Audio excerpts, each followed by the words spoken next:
हालत है।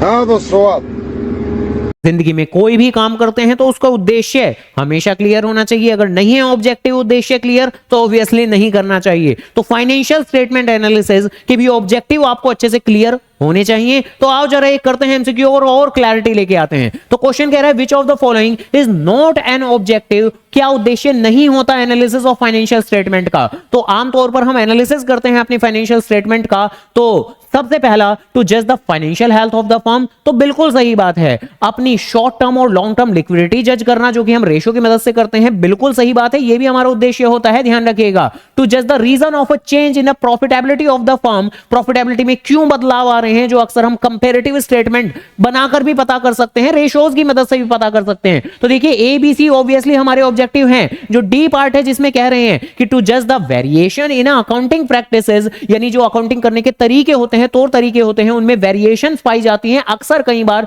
जो अलग अलग डिफरेंट एंटरप्राइजेस फॉलो कर रहे हैं। अब उससे क्या लेना देना है कि अलग अलग कंपनीज, अलग अलग फर्म अलग अलग अकाउंटिंग प्रैक्टिस फॉलो कर रही हैं, तो कर रही हैं तो कर रही हैं, पता कर सकते हो आप। लेकिन फाइनेंशियल स्टेटमेंट एनालिसिस के अंदर ऐसा कोई हमारा उद्देश्य नहीं होता। तो अकॉर्डिंगली यही मेरा आंसर है, क्योंकि यही मेरा उद्देश्य नहीं है। तो ऐसी और एमसीक्यू जानने के लिए, अपना उद्देश्य पता करने के लिए, ऑब्जेक्टिव में क्लैरिटी लाने के लिए वीडियो को लाइक और जरूर सब्सक्राइब तो करना, करो ना भाई, क्यों नहीं कर रहे।